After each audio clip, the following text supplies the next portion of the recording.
Dear students, welcome to my YouTube channel.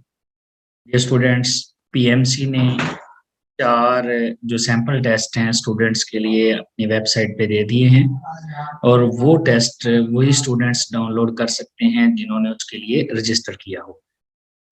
आज हम उसका पहला जो टेस्ट है, सैम्पल टेस्ट जो PMC ने दिया है, उसको डिस्कस करेंगे। नंबर 1 MCQ है, the term which shows quantitative relationship between reactants and products.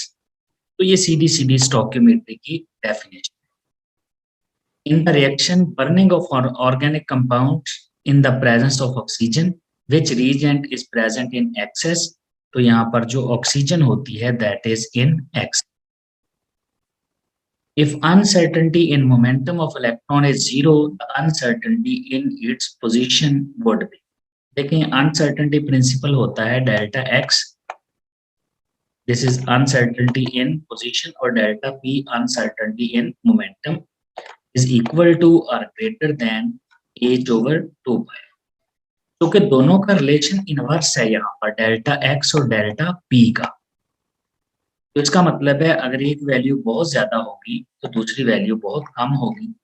अगर एक वैल्यू 0 है तो इसका मतलब है दूसरी वैल्यू यहाँ पर इन्फिनिट इसका आंसर बन जाएगा। In the discharge tube positive raise move in which direction? तो पॉजिटिव रेज पर चूंकि पॉजिटिव चार्ज है तो ये कैथोड की तरफ जाती हैं क्योंकि परफोरेटेड कैथोड होता है जिसमें ये पास करती है। The unit is used commonly used by meteorologist. तो ये बुक की लाइन है। मिली बार जो है, मिली बार ये चैप्टर 3 में बिल्कुल स्टार्ट में ही जो प्रेशर के यूनिट्स हैं वहां पर आखिरी लाइन में है कि मिली बार कॉमनली यूज कर। If pressure and volume of a gas are variable, तो यहाँ से पता चल जाता है प्रेशर और वॉल्यूम वेरिएबल है, तो इट मींस ये प्रेशर और वॉल्यूम का रिलेशनशिप इनवर्स है और ये बॉयल्स लॉ होगा यहाँ। If a graph is plotted between pressure on X axis and volume on Y axis, तो यहाँ पर एक्स एक्सिस पर हमारे पास प्रेशर है और वाई एक्सिस पर हमारे पास वॉल्यूम है। प्रेशर इंक्रीज करेंगे तो वॉल्यूम डिक्रीज होता जाएगा और इस ग्राफ को हम नाम देते हैं isotherm. All the halogens are, halogen जो होते हैं ये नॉन पोलर मॉलिक्यूल्स होते हैं, अगरचे रिएक्टिव भी हैं लेकिन फ्लोरीन बहुत ज्यादा रिएक्टिव है और डाउन द ग्रुप हैलोजेंस की रिएक्टिविटी कम होती जाती है, तो ज्यादा अप्रोप्रिएट आंसर है कि ये नॉन पोलर हो।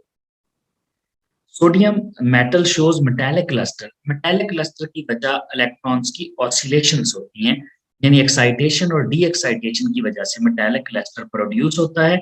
यहाँ उसने एक ऑप्शन कंफ्यूज करने के लिए दिया एक्साइटेशन ऑफ फ्री प्रोटॉन्स, तो प्रोटॉन की एक्साइटेशन नहीं होती, एक्चुअली इलेक्ट्रॉन की एक्साइटेशन और डी एक्साइटेशन होती है जिसको हम कहते हैं oscillation. Oscillation of loose electrons. Which one is the characteristics of ionic solids? High vapor pressure? No, इनमें तो अट्रैक्शन ही बड़ी ज्यादा होती है।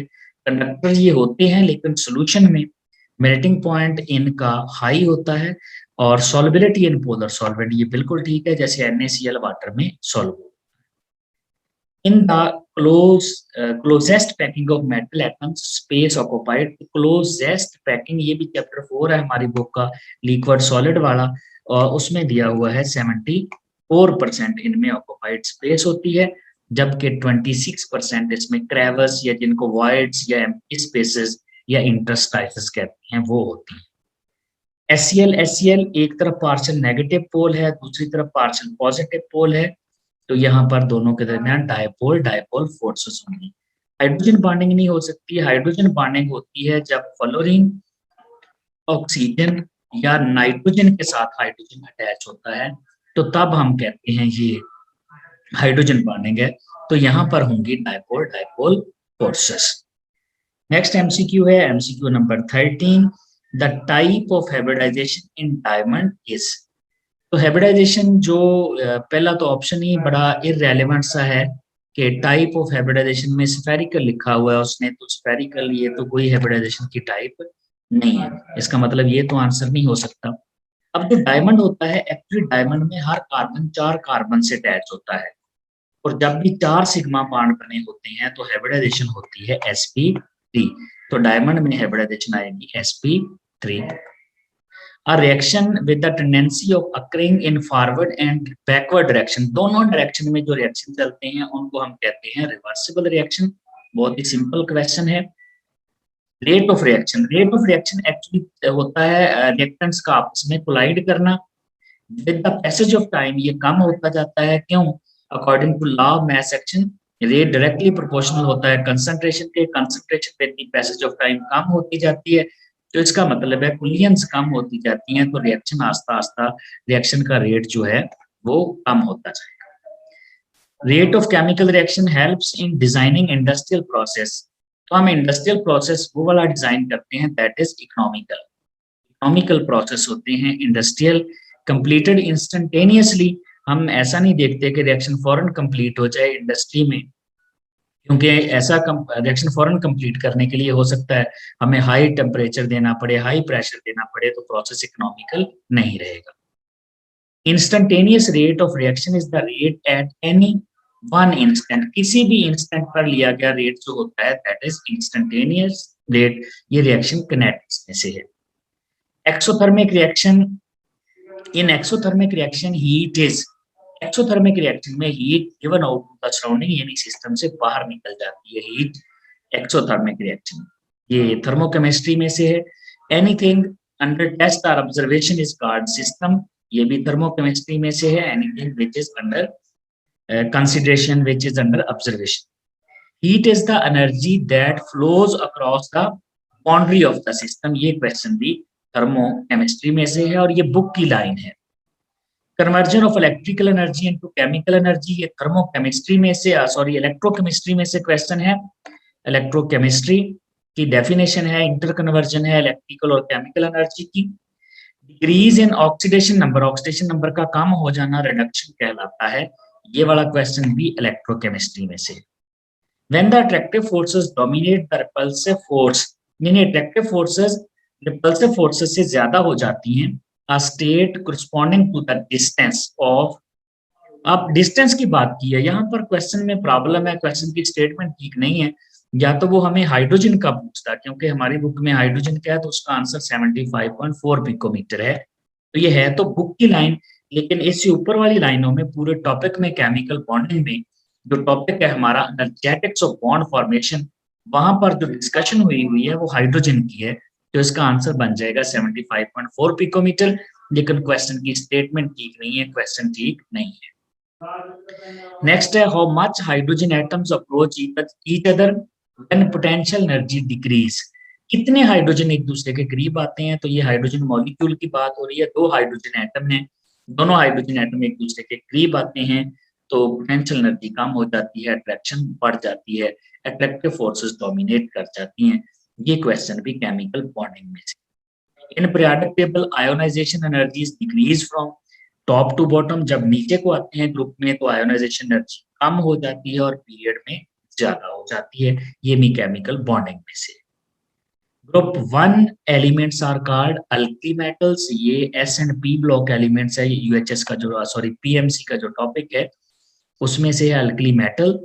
Which of the following is non metallic, इसमें जो बोरोन है ये नॉन मेटालिक एलिमेंट है, ये भी एस और पी ब्लॉक एलिमेंट्स में।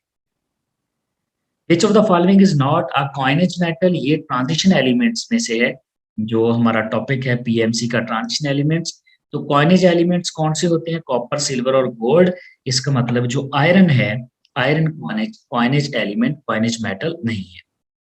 But interstitial compounds, interstitial compounds होते हैं ट्रांजिशन मेटल्स के वो कंपाउंड जिनकी इंटरस्टाइसिस यानी वॉइड्स, क्रेविस में छोटे छोटे एलिमेंट्स जो होते हैं वो मौजूद होते हैं, तो ये आंसर बन जाएगा transition elements containing small proportion of hydrogen, boron, carbon and nitrogen, तो ये इसका आंसर बन जाएगा एल। इसके बाद है, ये भी ट्रांजिशन एलिमेंट्स में से है। नेक्स्ट जो क्वेश्चन है फार्मूला ऑफ एस्टर्स, ये fundamental concepts of organic chemistry या फंक्शनल ग्रुप के बारे में पूछा है, तो ये हमारे पास एस्टर फंक्शनल ग्रुप है, जबकि ये वाला कीटोन है, ये कार्बोक्सिलिक एसिड है और लास्ट वाला एल्डिहाइड। फिर इसी टॉपिक में से fundamental concepts of organic chemistry में से है number of isomers of hydrocarbon in 30 carbon atom. 30 carbon atom के 4 बिलियन से भी ज्यादा आइसोमर होते हैं। तो ये भी बुक की लाइन ही है। Alicyclic aromatic organic compounds, alicyclic organic compounds, ये भी क्वेश्चन जो है उसने फंडामेंटल कॉन्सेप्ट में से ही पूछा है। तो एलिसाइक्लिक ये जो ऑर्गेनिक कंपाउंड्स हैं ये कार्बोसाइक्लिक कंपाउंड्स की एक टाइप है। कार्बोसाइक्लिक या होमोसाइक्लिक कंपाउंड दो तरह के होते हैं, एक एरोमेटिक और दूसरे alicyclic. Methane is also called, ये आ गया केमिस्ट्री ऑफ हाइड्रोकार्बन वाला topic. This is also called March gas. If double and triple bonds are present in the chain, double bond is given the lower number. Double bond को हम lower number पे रखते हैं, यानी numbering हम उस side से स्टार्ट करते हैं जिधर से डबल बॉन्ड को लोअर नंबर मिले। ये भी बुक की लाइन है, नॉमेनक्लेचर में दिया हुआ है, अल्काइंस वाला नॉमेनक्लेचर है, उसके रूल्स में है ये। Which of the following is not explained by the Kekulé structure of benzene? तो इसका यूजुअल जो सैचुरेटेड बिहेवियर है इसको एक्सप्लेन नहीं किया था। केकुले ने तो कहा था 3 डबल बॉन्ड मौजूद हैं, तो इसका मतलब है ये अनसैचुरेटेड है। लेकिन एक्चुअली बेंजीन सब्स्टिट्यूशन रिएक्शन देता है जो कि सैचुरेटेड कंपाउंड देते हैं। ये बात केकुले ने एक्सप्लेन नहीं। In general formula of alkyl halide, बड़ा ही सिंपल क्वेश्चन है। एक्स रिप्रेजेंट्स अल्काइल हैलाइड में साफ सारा अल्काइल है और दूसरे हैलोजेंस होंगे, हैलाइड्स होंगे। विच कैटल, ये अल्काइल हैलाइड में से क्वेश्चन है। यहाँ पर ये जो क्वेश्चन थे 3 क्वेश्चन ये आए हुए थे इसमें से केमिस्ट्री ऑफ हाइड्रोकार्बन में से। Which catalyst is used in the preparation of alkyl halide from alcohols? तो ये कैटलिस्ट यूज करते हैं जिंक क्लोराइड। अल्कोहल से जब हम थायोनाइल क्लोराइड यूज करके अल्काइल हैलाइड बनाते हैं तो पायरिडीन भी यूज होता है। तो पायरिडीन एक्चुअली कैटलिस्ट नहीं है, तो हम बेस का काम कर रहा है, जो कि HCl जो गैस निकलती है उसके साथ सॉल्ट बना लेता है, पायरिडीनियम क्लोराइड। नेक्स्ट नॉमेनक्लेचर से क्वेश्चन है, 2 क्लोरीन लगे हुए हैं और दोनों ही सेकंड कार्बन पे हैं ये वाले क्लोरीन, तो ये बन जाएगा 2,2-डाइक्लोरोब्यूटेन बन जाएगा। नंबरिंग उधर से स्टार्ट करेंगे जिधर से ये क्लोरो वाला carbon. The compounds which are formed by the replacement of one of the hydrogen of water, water का एक हाइड्रोजन निकाल के अल्काइल ग्रुप लगाएंगे तो ये हमारे पास होता है वाटर का फार्मूला HOH। आप इसका एक हाइड्रोजन निकाल दें और अल्काइल ग्रुप लगा दें तो ये बन जाएगी alcohol. Alcohol in which carbon which is attached to the OH group is further attached to 2 carbon atoms. OH group attach है alcohol in which carbon which is attached to OH group, जो OH group के साथ carbon है ये next 2 के साथ attach है, तो इसका मतलब है दिस इज सेकेंडरी अल्कोहल। तो ये सेकेंडरी अल्कोहल बन जाएगी क्योंकि OH जो है जिस कार्बन से अटैच है वो नेक्स्ट 2 से अटैच है। तो कहने का मतलब है कि OH जो है वो सेकेंडरी कार्बन से अटैच है, और सेकेंडरी कार्बन से अटैच है तो इट मींस ये सेकेंडरी। नेक्स्ट है which of the following alcohol doesn't converted into carboxylic acid when reacted with K2Cr2O7 and sulphuric acid. तो एक्चुअली जो टर्शियरी अल्कोहल होती है उसकी ऑक्सीडेशन से अल्कीन बनती है। प्राइमरी अल्कोहल की ऑक्सीडेशन से ये प्राइमरी है, ये भी प्राइमरी है, तो प्राइमरी अल्कोहल की ऑक्सीडेशन से एल्डिहाइड और फिर कार्बोक्सिलिक एसिड बनते हैं, जबकि सेकेंडरी अल्कोहल की ऑक्सीडेशन से कीटोन और फिर कार्बोक्सिलिक एसिड बनते हैं, जबकि टर्शियरी अल्कोहल की ऑक्सीडेशन से की जो ऑक्सीडेशन होने की बजाय एलिमिनेशन हो जाती है। क्यों? क्योंकि इसमें बीटा हाइड्रोजन नहीं होता। Nucleophilic addition reactions of carbonyl compounds can be catalysed by, तो आप ये चैप्टर 12 में है कि एसिड कैटलिस्ट भी होता है, बेस भी होता है, both acid and base catalysed. Which of the following compound is present in camphor and menthone? ये एल्डिहाइड कीटोन वाले चैप्टर का इंट्रोडक्शन है, तो इसमें कीटोन फंक्शनल ग्रुप मौजूद होता है। Cyanohydrine when reacted with mineral acid produces, जब ये मिनरल एसिड के साथ रिएक्शन करते हैं तो अल्फा हाइड्रोक्सी एसिड बनाते हैं। अगर आपको याद हो, बड़ी इसकी पॉपुलर एग्जांपल है लैक्टिक एसिड की। लैक्टिक एसिड जो है ये अल्फा हाइड्रोक्सी एसिड है, इसमें अल्फा कार्बन पर हाइड्रोक्सिल ग्रुप आता है, तो ये अल्फा हाइड्रोक्सी। नेक्स्ट है the compounds having carboxylic group are called carboxylic acids. Very simple, which of the following is an example of monocarboxylic acid? तो इसमें मेथानोइक एसिड मोनोकार्बोक्सिलिक एसिड है, बाकी ऑक्सैलिक एसिड, ग्लूटारिक एसिड और adipic acid dicarboxylic. Which type of carboxylic acid is produced from the hydrolysis of nitriles? तो nitriles का जब hydrolysis करते हैं तो एक कार्बन ज्यादा वाला एसिड हमारे पास आ जाता है। एसिड्स हैविंग 1 कार्बन मोर, क्योंकि CN वाला जो कार्बन है वो भी अब COOH में बदल जाता है, तो एक कार्बन साइनाइड वाले एसिड से बढ़ जाता है। जब भी आप सियानो का हाइड्रोलिसिस करते हैं, पहले अल्काइल हैलाइड होते हैं, अल्काइल हैलाइड के बाद इसका हाइड्रोलिसिस करते हैं। अल्काइल हैलाइड को हम रिएक्शन करवाते हैं पोटेशियम या सोडियम साइनाइड से, तो बन जाता है अल्काइल साइनाइड। उसका हाइड्रोलिसिस करते हैं तो बनता है एसिड, और एसिड में एक कार्बन बढ़ जाता है। Which of the following element is not present in all proteins? कौन सा है प्रेजेंट इन ऑल प्रोटीन्स? तो सारी प्रोटीन्स में कार्बन भी होता है, नाइट्रोजन भी होता है, ऑक्सीजन भी होता है, तो ये एमसीक्यू ठीक नहीं है। इसको यूं होना चाहिए, which of the following is not present in all proteins. कौन सा है जो हर प्रोटीन में नहीं है, तो वो सल्फर बन जाए। Which enzyme is used for the diagnosis of the jaundice? कौन सा एंजाइम है जो जॉन्डिस में डायग्नोसिस में, यानी जॉन्डिस हो तो वो ज्यादा हो जाता है, तो अल्कलाइन फास्फाटेस है, ये जॉन्डिस में ज्यादा होता है। एलडीएच जो है ये हार्ट प्रॉब्लम में ज्यादा होता है। और most of the reactions of enzymatic reactions are reversible. ये भी बुक की लाइन है कि एंजाइम की जो ज्यादातर रिएक्शन है वो रिवर्सिबल। अब अगर हम देख लें कि किस टॉपिक में से पीएमसी के कितने कितने एमसीक्यूज आए हैं, तो उनको चेक कर लेते हैं। जो फंडामेंटल कॉन्सेप्ट्स है, फंडामेंटल प्रिंसिपल है केमिस्ट्री के, उसमें से 2 आए हैं फंडामेंटल कॉन्सेप्ट में से, ये पहला टॉपिक है। उसके बाद एटॉमिक स्ट्रक्चर है, एटॉमिक स्ट्रक्चर में भी आप देखें उसने 2 एमसीक्यू दिए हुए हैं, एक अनसर्टेनिटी वाला और दूसरा डिस्चार्ज ट्यूब से।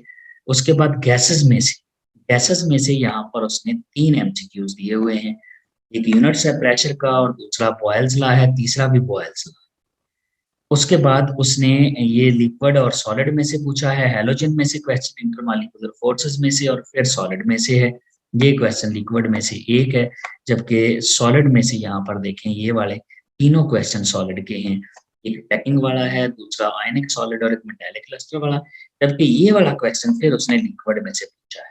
इसका मतलब है लिक्विड में से क्वेश्चन 2 आए हैं, जबकि सॉलिड में से क्वेश्चन जो है वो 3 उसने पूछे हैं यहाँ पर, लिक्विड और सॉलिड में से। नेक्स्ट देख लेते हैं किस टॉपिक में से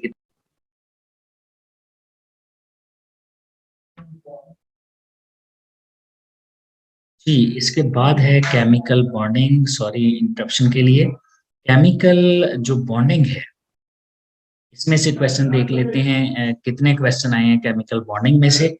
तो ये है हमारे पास, एक है हाइब्रिडाइजेशन वाला, दूसरा है जो हमारे पास है ये सिर्फ ये वाला रिएक्शन है हाइब्रिडाइजेशन वाला, ये वाला एक है केमिकल बॉन्डिंग में से, जबकि ये केमिकल इक्विलिब्रियम में से क्वेश्चन एक आ गया। उसके बाद जो किनेटिक्स है हमारे पास, रेट ऑफ रिएक्शन देखें, किनेटिक में से उसने 3 क्वेश्चन दिए हुए हैं, केमिकल इक्विलिब्रियम में से, और उसने इसमें बॉन्डिंग में से भी एक ही दिया हुआ है। उसके बाद थर्मोकेमिस्ट्री है, थर्मोकेमिस्ट्री से देखें उसने क्वेश्चन दिए हुए हैं 3। के बाद आ जाती है इलेक्ट्रोकेमिस्ट्री, इलेक्ट्रोकेमिस्ट्री से क्वेश्चन 2 दिए। के बाद फिर बॉन्डिंग आ गया, देखिए बॉन्डिंग में से एक ये क्वेश्चन है, एक ये क्वेश्चन है, इसका मतलब बॉन्डिंग में से 3 है, एक हाइब्रिडाइजेशन वाला है और 2 क्वेश्चन ये वाले भी बॉन्डिंग में से आए। उसके बाद एस और पी ब्लॉक एलिमेंट्स हैं, एस और पी ब्लॉक एलिमेंट्स में से 2 ही क्वेश्चन आए हुए हैं। तो ये समरी है क्वेश्चंस की कि कहाँ से कितने क्वेश्चन वो ले सकता है, क्योंकि उसने इस साल अभी तक डिटेल नहीं दी है। नेक्स्ट है ट्रांजिशन एलिमेंट्स में से भी 2 ही क्वेश्चन है, और उसके बाद आ जाता है fundamental principles of organic chemistry, यहाँ से भी 2 है, सॉरी 3 क्वेश्चन है। एस्टर का फार्मूला पूछा, आइसोमर पूछे हैं, और फिर क्लासिफिकेशन में से क्वेश्चन है। उसके बाद केमिस्ट्री ऑफ हाइड्रोकार्बन है, उसमें से 3 क्वेश्चन है, मीथेन गैस वाला, और फिर नॉमेनक्लेचर में से, और एक एरोमेटिक से। अल्काइल हैलाइड में से 2 क्वेश्चन उसने पूछे हैं, और तीसरा नॉमेनक्लेचर वाला भी है। नॉमेनक्लेचर वाला क्वेश्चन आप इसको चैप्टर केमिस्ट्री ऑफ हाइड्रोकार्बन में भी कंसीडर कर सकते हैं, या फिर इसको आप अल्काइल हैलाइड में ले जाएं, तो ये 4 हो जाएंगे अल्काइल हैलाइड में से। इसके बाद है अल्कोहल में से एक क्वेश्चन है, फिर दूसरा क्वेश्चन है और फिर तीसरा क्वेश्चन है। अल्कोहल फिनोल में से 3 क्वेश्चन है। उसके बाद आ जाते हैं एल्डिहाइड कीटोन्स।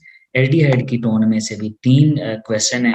एक तो कैटलिस्ट के बारे में पूछा है कि इसलिए बेस कैटलाइज्ड है, फिर फंक्शनल ग्रुप पूछा है यानी इंट्रोडक्शन में से, और एक पूछा है HCN की एडिशन से। उसके बाद आ जाते हैं कार्बोक्सिलिक एसिड में से कितने-कितने क्वेश्चन पूछे हुए हैं। तो कार्बोक्सिलिक एसिड में से उसने एक तो सीधा-सीधा पूछा है कि कार्बोक्सिलिक ग्रुप किस में, ये COOH किस में होता है, और फिर इसने कार्बोक्सिलिक एसिड में से एक हाइड्रोलिसिस वाला और एक नोमेनक्लेचर से क्वेश्चन पूछा, और लास्ट में फिर उसने 3 क्वेश्चन मैक्रोमोलेक्यूल में से पूछे हैं। ये है dear students division on MCQs की जो पीएमसी का सैंपल टेस्ट दिया हुआ है। इंशाल्लाह नेक्स्ट लेक्चर में हम इसका सैंपल टेस्ट 2 करेंगे और इसी तरह फिर 3 और 4 करेंगे। साथ-साथ हम एमसीक्यूज की डिवीजन भी देखते जाएंगे, इस टॉपिक में से उसने कितने एमसीक्यूज लिए। Thank you very much.